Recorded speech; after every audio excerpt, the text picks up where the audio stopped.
This time on Graveyard Cars, Mike Hill and his son Michael are going on a 4,000-mile road trip in their newly restored 1970 Superbird. But not before Mark and the Ghouls finish the job. See the complete restoration as they document, tear down, rebuild, paint, assemble, detail, and drive. Taking this legendary NASCAR from broken down beater to bird of prey. And see the unprecedented reveal when the whole Hill family and the original owners see the completed Superbird for the first time. On this episode of Graveyard Cars.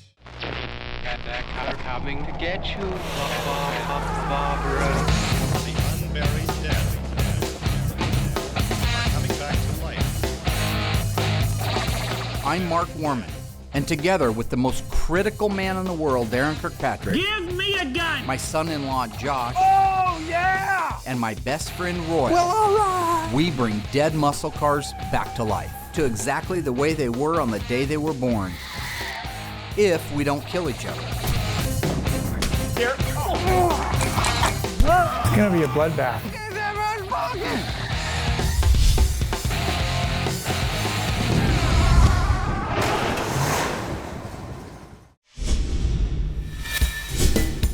The Hills are in the office. It's always stressful. Mike and Jen and Michael and the original owner of the car, for the first time, we're going to roll around the corner and show them this beautifully restored, all-original EW1 Plymouth Superbird. Last time they saw this car, it was completely rotten from the frame rails up, meaning the body panels, the outer skins. It was in a disarray that was barely even able to recognize that it was a Superbird. We expect a great reception as long as the car doesn't let us down when we go around the corner. But right now, if all goes well and we continue on the way we are, we should have an amazing reveal. It's gonna be a fun Monkey Mark, where are you? Oh, I'm ready to see it. Yes, sir. Turn, hold, I gotta Been a long time. Now, here it comes, here it comes. Been a long Look at time. Oh, wow. Yeah. Nice.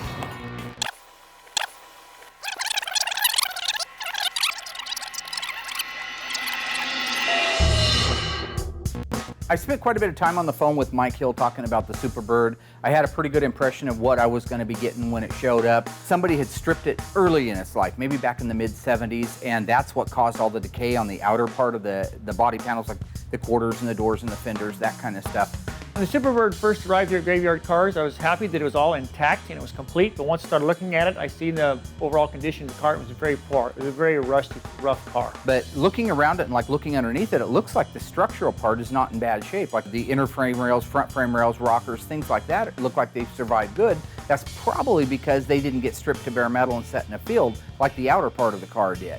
I get a lot of phone calls from people all over the country. I get a lot of emails talking about the cars that they have. The compelling part for me on the Superbird was, A, it's a real life Superbird, that it's a real life NASCAR. It's in the registry of 1,920 Superbirds that were made. But the story behind it, that this Superbird and the other Superbird that the Hills have sat side by side in this field for all of their lives practically. These cars, to me, were my ultimate muscle car. Mike had wanted a Superbird from the time he was a little kid. There was an urban legend in town that a guy had one. Whenever I would pass by this gentleman's house, from the road, you could just see the tips of the wings as you were coming by. It was one of those things that where I said, if I ever get a chance, I was gonna go over there and see if I could buy these cars. However, the urban legend also said that the guy that owned the car was a lunatic who would sick his dog on you and kill you if you went up and so much as knocked on the door and asked about him. So Mike never did. We decided to build a Daytona clone. They got quite a ways on the Daytona. They got the rear body panel replaced on it from the 68 to the 69. They changed the side markers out. So we get our parts together on the tail end of the car. Well, when it comes to the front end of the car, I have no idea how to hang this fiberglass nose on it. So I discussed it with a guy that I met at the post office. He's an old gearhead buddy of mine. He said, you know what? He said, why don't you go around to the guy's house and show him that you're actually working on a wing car by taking your parts, and you might have a chance of getting a look at his car. And he did just that. He collected the few parts that he had questions about, got his son in the car, and they went over to the guy's house. Sure enough, he met me at the door. He comes out of the door and says, can I help you? I go around to the back of my truck and I quickly grab the fiberglass nose cone, hold it up to show him, hey, I've got parts here. He says, what can I help you with? After Mike explained to him it was a father-son project that they were working on together, I think that softened the blow to the old man, and he says, yeah, if you want to take some pictures, go take some pictures. We get out of the truck, we start heading back to the woods, and as I look back in the woods, I see two Superbird wings, just as plain as day. Here you got the year 2007, and these cars are still in this guy's backyard, undiscovered, unrestored, just sitting there. I guess the guy that owned the cars really took a liking to Michael and to his dad, and the idea that they were working on a project together, and I think they began to form a friendship out of that. You know, when we went to the truck, I thanked him for his time. I reached across the dash, and I got one of my business cards, and I also got a $10 bill that I had there in the ashtray, and I handed him both of them. And I said, hey, I want you to keep this. And he said, well, what's this for? I'm giving you that $10 so you don't throw away my business card, because I know these are your children, and I know that they're yours, and you want to keep them. But if for any reason you ever decide you want to sell them, I know that you know what you have here, and I know what you have here. Those cars are very rare, and they're worth a lot of money. I'll be willing to give you your price for them. And that's all I said. We didn't talk price. It was just, I'll give you your price for them. So after a few months, out of the blue, Mike gets a phone call from the guy that owns the cars saying, are you still interested in these things? I've considered selling you these cars under 2 reasons. Number 1, you don't take these cars and resell them. He says, because my second condition is, you guys being a father-son team, he says, I want to see you end up with one bird, and I want to see him end up with one bird. Mike made the promise and kept the promise and ended up getting the cars from him. To this day, he and I have become to be really good friends. He and Michael and I go riding motorcycles together, and we've developed a really good relationship. So it was a really good feeling to come away from all of that, not only with 2 Superbirds, but to know we've made a new friend here, and that he's going to see his kids come back to life. All in all, I'm glad that Mark agreed to restore the Superbird for the hills, because they had such a heartwarming story behind the car, not only about themselves, but with the original owner of the car. You know, stories like Mike's, these are the fabrics that make up our life.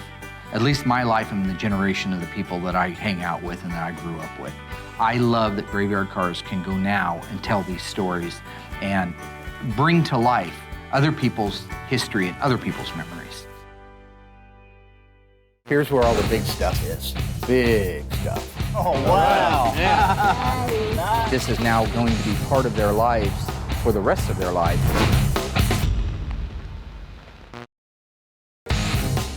We've seen the Superbird's arrival and learned of the incredible backstory behind this legendary muscle car. The Hills shared their story and why the car is so important to them. Next, we need to document everything before we disassemble it.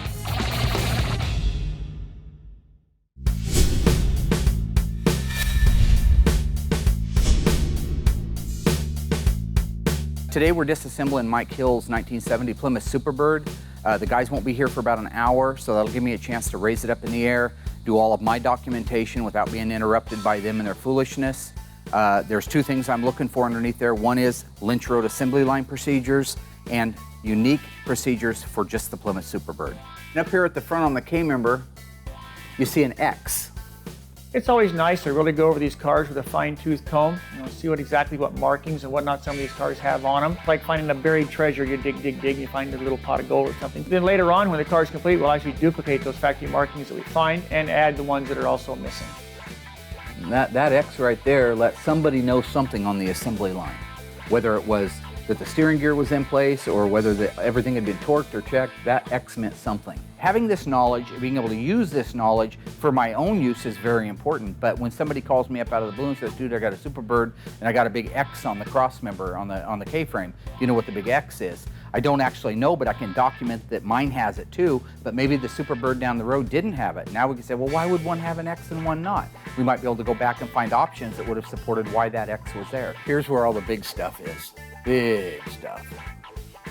See the paint on the inside of that nose cone is running down? That means it was upside down when they painted it. And then here's the rivets. Those are great to know what the exact size of the rivet is. So once we get that nose cone piece off of there, we'll be able to determine what the width and the diameter and the exact length of those are. And that would be the last 2 digits of the factory part number for the correct K-member for the 1970 Plymouth Superbird. There's been a lot of documentation of all the cars over the years. The Superbirds, Roadrunners, Cudas, Satellites, GTXs, you name it. There are people dedicated to documenting. Guys like Dave Weiss who have dedicated an entire life and write books about the documentation of these cars. But for me, I want my own firsthand knowledge of it. I want my own little database of it. That's the fun part of my job. What's happening, Chief? How you doing? You guys are on time. Right now, we're going to disconnect everything on the top of the engine that's needed so we can drop the engine transmission out in one unit attached to the K-member, like the radiator hoses, wires, etc. If somebody can take we could take that radiator out of there right now if somebody can disconnect the lines on the bottom. You need a 5/8 and a 1/2 wrench. It's been pretty cool so far. It's been a handful putting up with Darren. We'll let Derek do that. He hasn't done anything. Get down there, Derek. We're getting through it. We're going to live through it. It's all good. Darren's a narcissistic lunatic.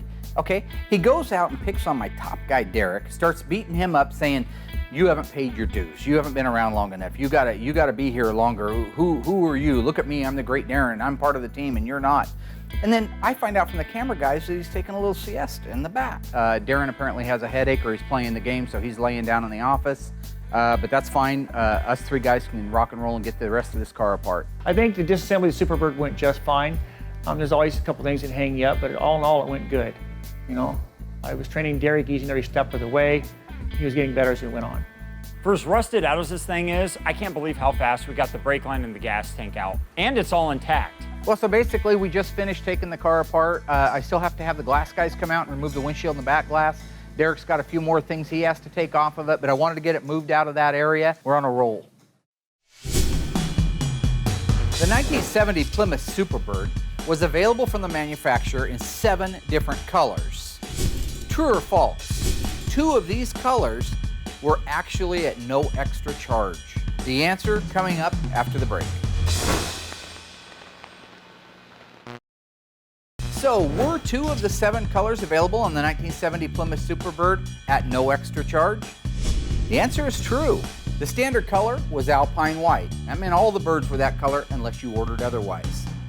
Another color, B5 Blue Fire, was available at no extra charge.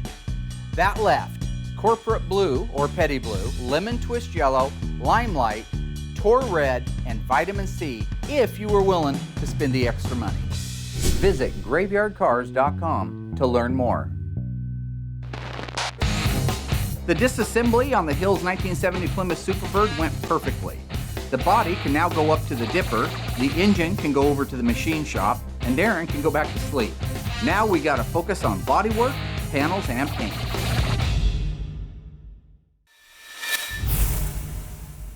I work very closely with the bodymen as to what panels need to come off and how I want them taken off, how I want them replaced. And so in the case of the Superbird, I can get together with Derek and Lucky and say, listen, this I need to have off, I need it dissected this way, just gonna put this part of the panel back on, or we're just gonna put this section in. What we're working on today is putting a brand new door skin on our 70 Superbird door shell. This is a brand new Auto Metal Direct door skin. This is a replica of the original door skin you would have got from Chrysler. Josh just gave us back the door shell. It was media blasted down to the original bare metal. All the rust was removed. We have it treated on the inside and out. And so he starts it folding over, and then once he has it starting to lean, then he can get more aggressive. And he's gonna carry that on all the way around the door, full 360, till that skin is married to it like it's supposed to be in the right shape. Then he's gonna do his spot welds. At that point, that door will be united with a brand new door skin, an original shell, and we will have saved a good portion of that door. You know, one of the things that happens out here at a shop like ours is we don't have all the equipment the manufacturer had. We can emulate the way it looks when it's finished, but we fit it on there, fit the quarter panel on there, we put it in place, we set a couple of set screws in it, then we do the trunk floor extensions, kind of mock up all of the sheet metal, get an idea if everything's square, then we start pulling the pieces back off at the outers, leave that one in that we know was good, the trunk floor, and that's where we start welding. Then we can start putting the extensions on it, wheelhouses on it, quarters on it. Next thing you know, you built out the car. It's starting to look like a floor now, that big one piece. This again is the new Auto Metal Direct floor. It's a exact duplication of the factory one with all the factory provisions, including the drains, the hump for the shifter. Such an improvement over what we've had in the past to use on these cars. They look good and they fit good. Of course, they need work afterwards, you know, to get Darren, the body you're bogarting really the mic. nice. Don't bogart the mic. When it comes to one of the single stage colors like our EW1 Alpine White on the Superbird, any of these colors that don't have metallics in them, you can panel paint them.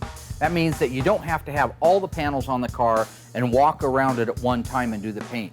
You have to with a metallic because metallics fall differently. So in the case of the Superbird, that allows us, whatever panels are done first, we can start painting them. Yeah, it's really important to me that the car leaves in just immaculate condition. It's right, because it's got my name all over it, as well as everyone else here at Graveyard Cars.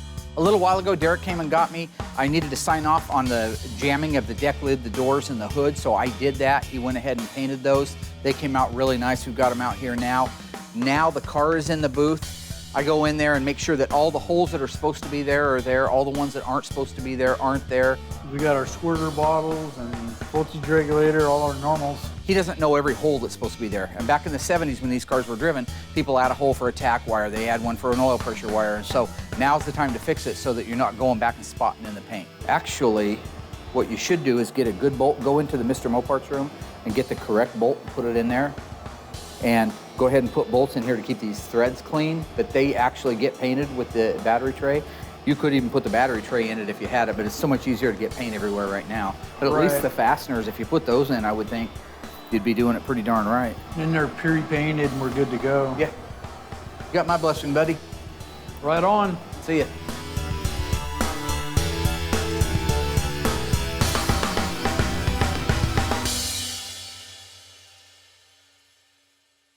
Final top had to be peeled back and the imperfections fixed. Michael, you ready to hit the road? Yes, sir.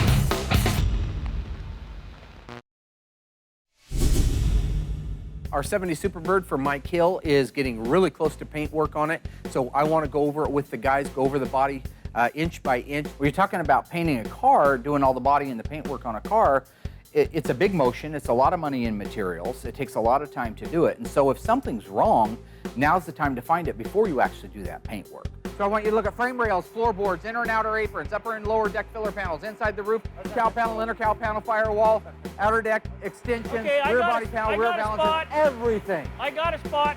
That's Darren's forte, finding something wrong with something, that's what he does. That's his milieu, if you will. I'm good at this. You know, I seem to pick up a lot more imperfections than most people do, but if they're pretty blatant imperfections, I don't know why a lot of people can't see them. You know, wavy panels, bolts missing, mismatched, misaligned panels and whatnot. I think actually that's one of my better traits is looking for, doing the QC. So we're good. You actually found a couple things. Darren actually found a couple things that he didn't know about. So I mean, 8 sets of eyes, 10 sets of eyes, 20 sets of eyes. More people looking, the better it gets, right?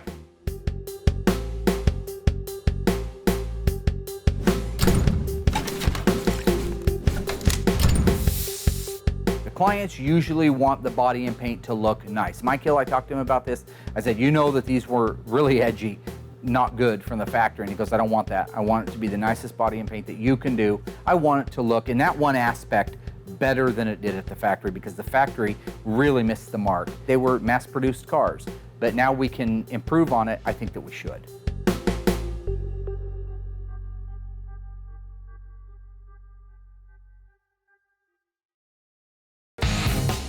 So far, we've looked at how the Superbird came to Graveyard Cars, the incredible story of the Hills acquisition of the car, and how much this Superbird means to the father and son team. The car has been disassembled, documented, panels replaced, and or repaired to factory OEM specs. And now that most of the painting is done, we can focus on the most iconic Superbird pieces, the wing and the nose cone.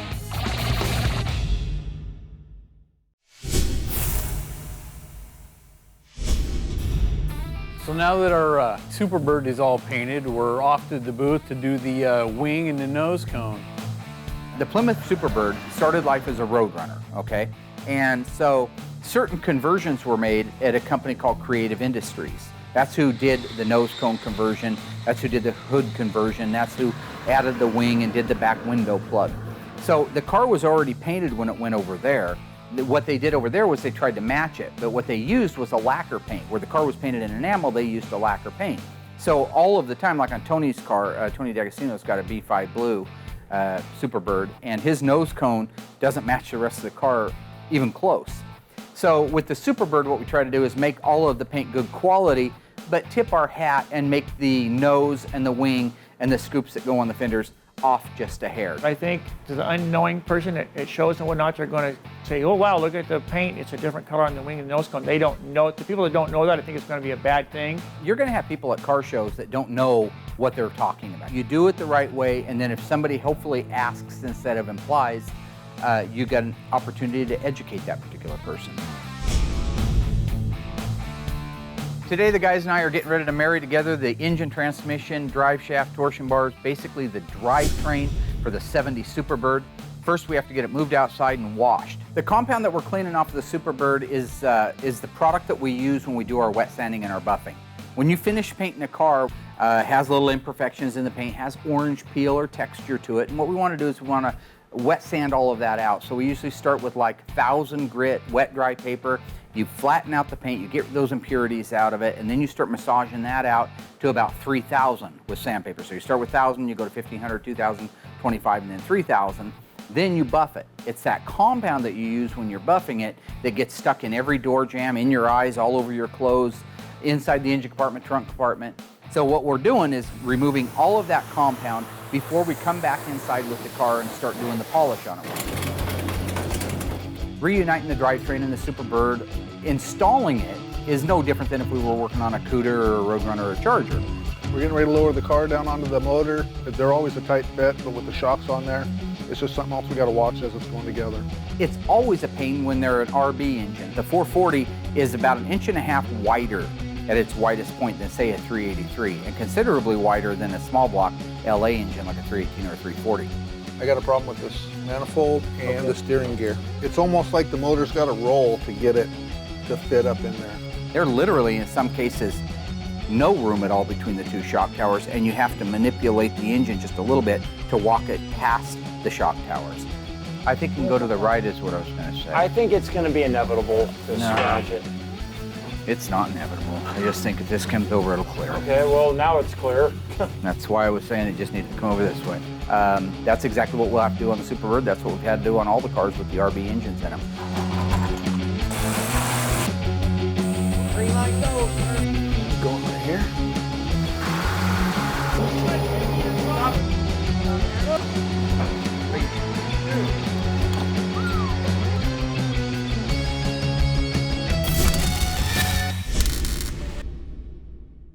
There's a lot to do in a complete restoration. We can't be experts at everything. That's why we have Larry come do headliners for us. Larry, he's been doing it forever, so he's really good at it. And even him, inside that car, can pull his hair out all day long trying to get a good, tight, drum-type fit on that headliner.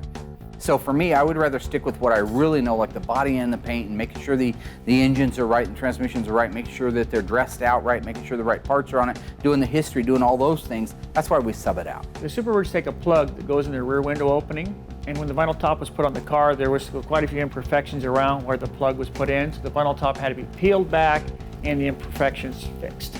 We couldn't tell exactly what the shape of that opening is supposed to be. It's a metal plug that goes in, fills up a portion of the upper deck filler panel, smooths out, and drops the back of the top off a little bit slower than the original one did. Get the vinyl top on it, and you can see that the upper edge around it is too sharp. I got hold of Tony D'Agostino. He sent me pictures of his Survivor Superbird, and I could see that that area where ours is a real crisp line needed to be a bullnose line, needed to be a real soft transition. So that meant peel the vinyl top back off, reshape it, primer it, paint it, and roll the vinyl top back down. It sucks, but you have to do it, especially if you're picky about what you do. You don't want to send something like that out. And we'll still get her done as planned, on time to be delivered. So just a few extra hours, a few extra nights a week, no big deal. I'll be in here slaving away, making sure it gets done. It's all about Zen. It's woo-saw. You know what I'm saying? Relax. Don't do it. Put your body into it. Famous NASCAR driver Richard Petty made the Plymouth Superbird a household name back in the 70s. What was the number on the side of the King Richard's car? Was it 13, 23, or 43? The answer is coming up after the break. And don't go Google or anything, just you should know this. Mopar.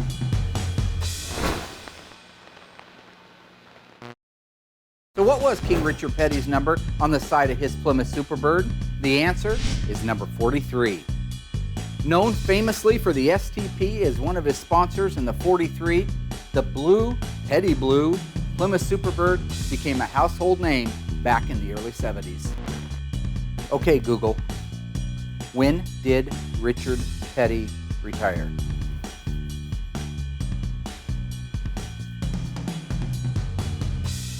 Visit graveyardcars.com to learn more.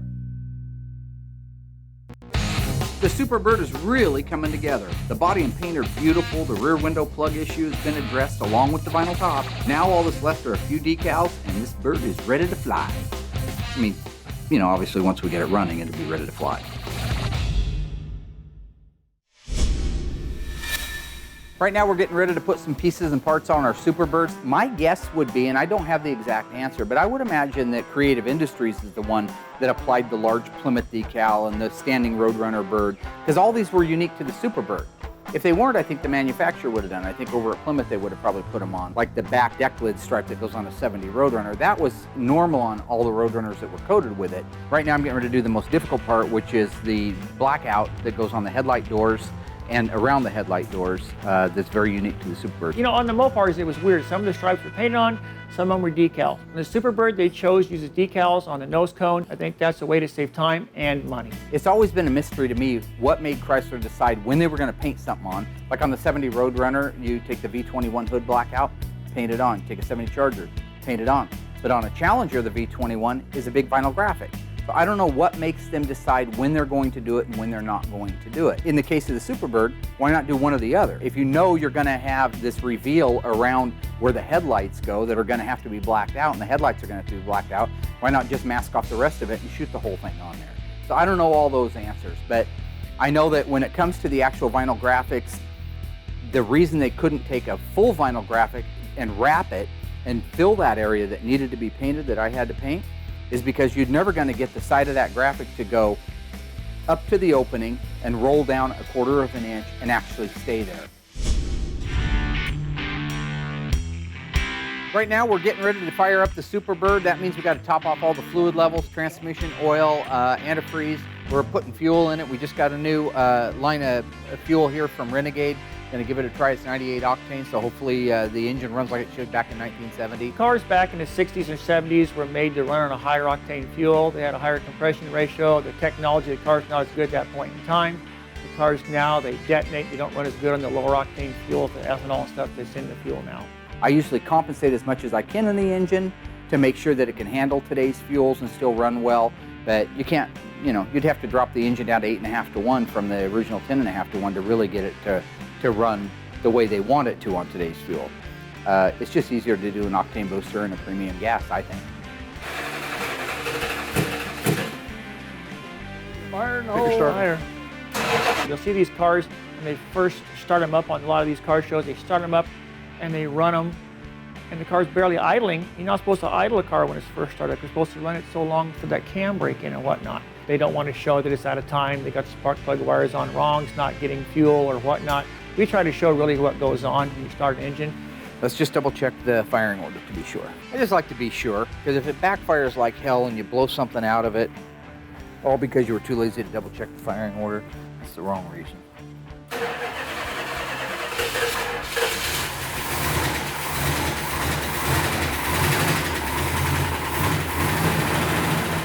When Mark got it started, it sounded really nice. I couldn't even hear it. I was in the other room. I couldn't hear it when it started. You know, I've had a lot of people comment over the years on my dance moves out there. Frankly, to be honest, it wouldn't surprise me if Dancing with the Stars got hold of me and asked me to be on there. I probably would accept if that's what you're wondering, but would require to dance with Cheryl Burke. I think we'd probably be, you know. I'm sure you people have realized by now that Mark's not right in the head. And when he starts this crazy dance, when he thinks something has went well, for some reason his dancing ends up turning into boxing, and he usually wants to box me for some reason. I have no idea why he does that, except he's not right in the head. It bursts out of me like Tourette's. Do you remember last time when Mike Hill was here, you told him you were going to be in really good shape? Yeah. And I'm not in the greatest shape of my life. Okay, I could still knock a lung loose. I hit you so fast you don't see it coming, you see it coming back. That's all you see. And it's pretty bad he gets tired shadow boxing himself. When you're winding down the last few steps on these cars, there's always a lot of little detail. I would imagine that there was a department at the assembly plant that did all the fine tuning, all the making sure that the doors open and close the way they're supposed to make sure that the fit and the finish was right, making sure the hood pins were adjusted right, and the gaskets were in place, and if they didn't leak water and they didn't leak oil and all those little things. So that's just something we do. We just do it manually here. They may have had a whole system implemented there because they were turning out, you know, hundreds of cars a day. But that's just a natural part of finishing one of these cars, is having a punch list, going through it, making sure everything meets your standard, and moving on to the next step.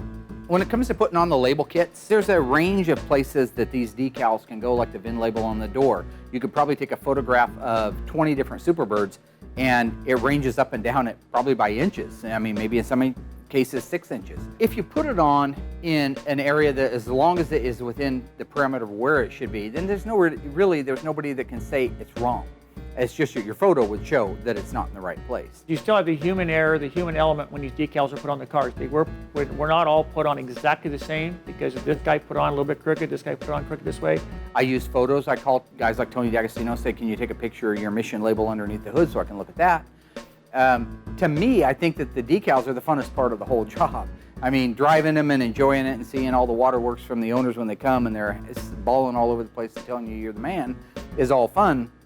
But to me, putting those last few decals on, the jacking instructions, the ethylene glycol warning label, the door VIN, the emission decal, the stuff that goes up underneath the dash, hanging that little thing on the end of the turn signal, your starting instructions, or the sleeve that goes over the visor that tells you how to start it. All these things, I think, are the finishing touches, almost like that cherry on the top of the sundae that makes the whole entire package beautiful.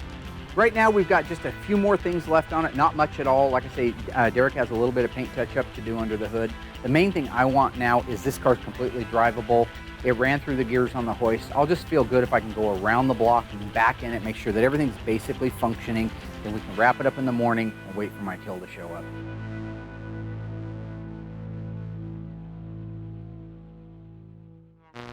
Like it's a brand new car, like the rusty car never existed, and here it's brand new and they just rolled it off the showroom floor. 10 days and 14 hours on the road, almost 4,000 miles. From rusted to resurrected, this 1970 Superbird has seen an amazing transformation. And now it's time for the Hills to lay eyes on their beloved 1970 Plymouth Superbird for the first time in 2 years, and the first time the car's ever been seen with paint on it in over 3 decades. Oh, I'm ready to see it. Yes, sir. Son, hold on, I gotta go to the Been a long bathroom. time. Now, here it comes, here it comes. Been a long Look at time. Oh, All right, wow. yeah. Nice. Nice. Wow. That is fantastic. Wow.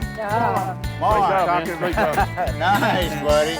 That is fantastic. That thing is going to look beautiful. Nice. Yeah. Man, I'm going to tell Jen? you what. Oh, amazing. Beautiful. Nice. That's beautiful, Mark. I'm going to tell you. The whole, wow.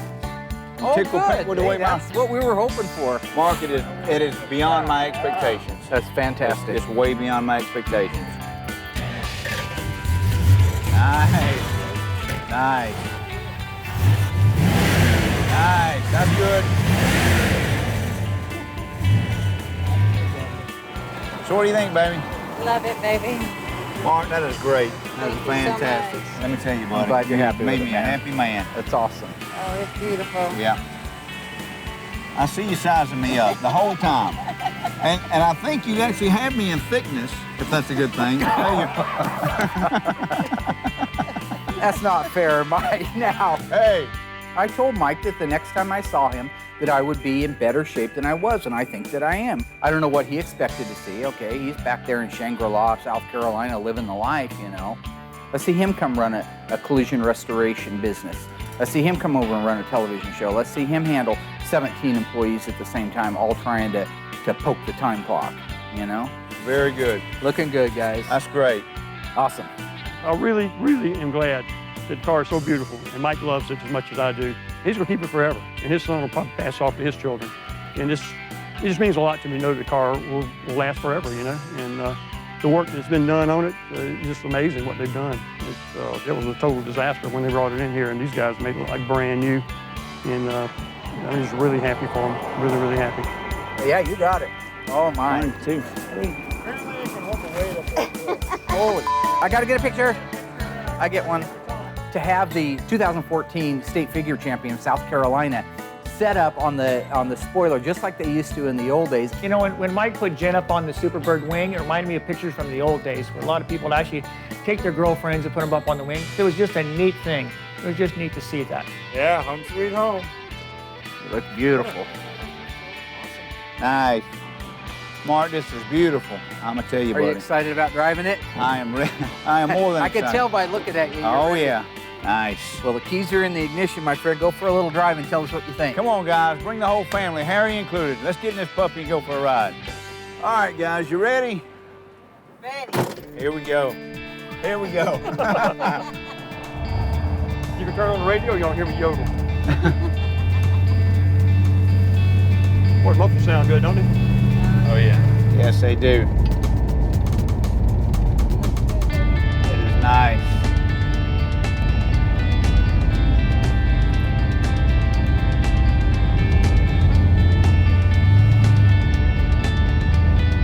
Nice. Keep it in low gear so it sounds good. That's right. What do you think, Michael? You like it? Yeah. You want one?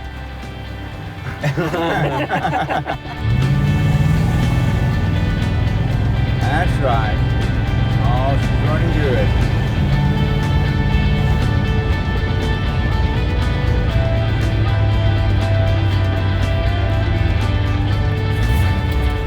Run okay or not? Always scary. How'd it do? Oh, it did great, man. It did great. Good. It really did. Fantastic. What do you think, pal? Excited? Yeah. It was truly a great moment here, and I'm not just saying that. To have Harry, the guy that bought the car brand new, show up and look the car over and give it his blessing. Well, I bought it back in late 1970. They were going for like $4,500, $4,600. I got it for $38. You couldn't get insurance on it, so nobody would finance it. Pay cash. So anyhow, I got that, and I drove it back and forth from South Carolina to Texas when I was in the Air Force.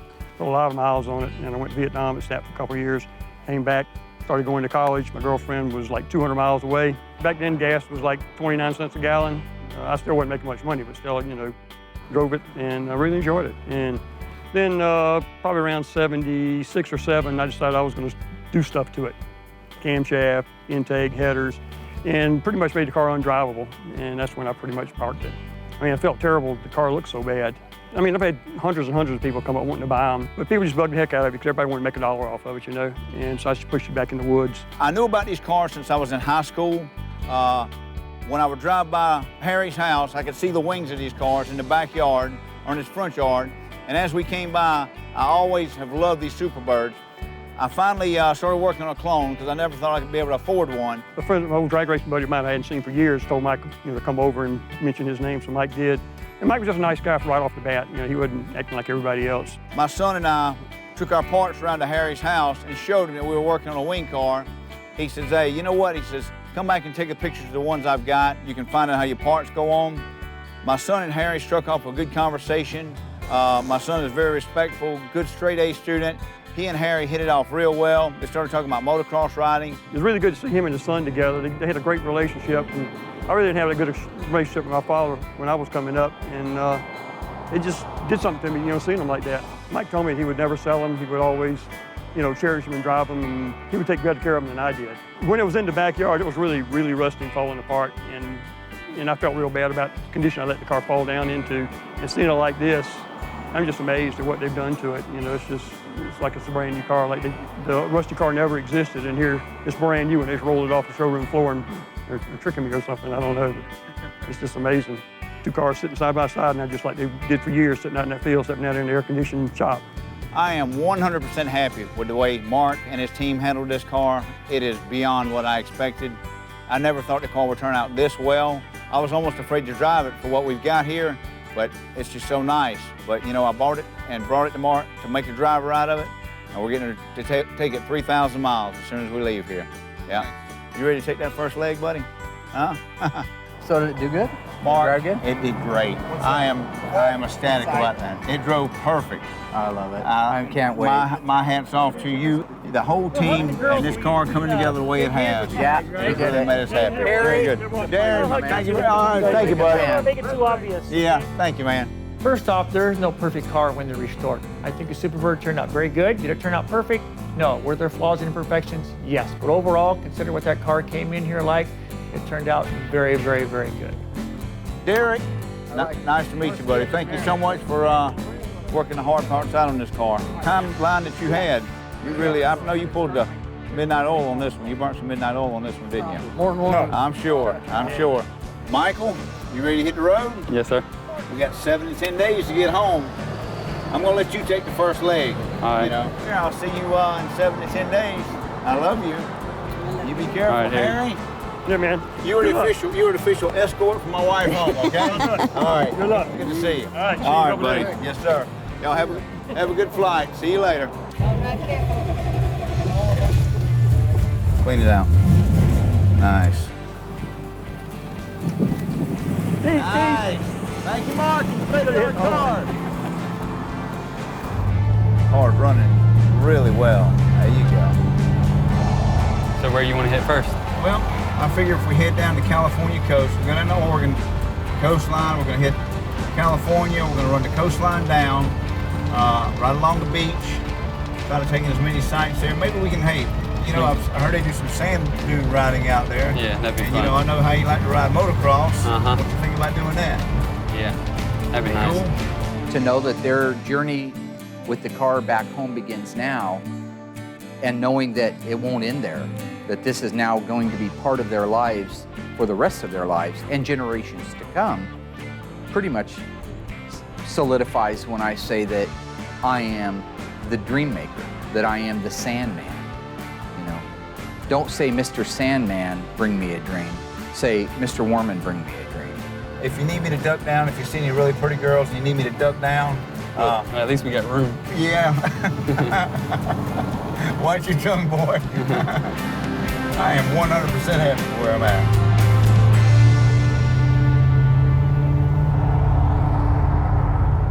So Mike and Michael, I think it was 10 days and 14 hours on the road, almost 4,000 miles. They drove that Superbird from Springfield, Oregon, all the way home to Sumter, South Carolina. It's always nice to reveal the car to the owner. In the Superbird, there was a big buildup on this because they're actually going to drive the car back home, which put a lot of extra pressure on us. Yes, I was very happy when the car was revealed. I was very worried for the return drive home. Truly for me, and I think for anybody who's ever restored one of these cars or done a customer's car in general, the most rewarding thing in the world is to find out they're home and in one piece. I mean, they stopped in the Redwoods down in California, just beautiful stuff. They went to the Santa Monica Pier. They stopped at every tourist site, Grand Canyon, all the way back home. That's a trip of a lifetime between Mike and Mike, you know, dad and son. It's something they'll probably never repeated in their lifetime. It's something that the rest of us only dream about.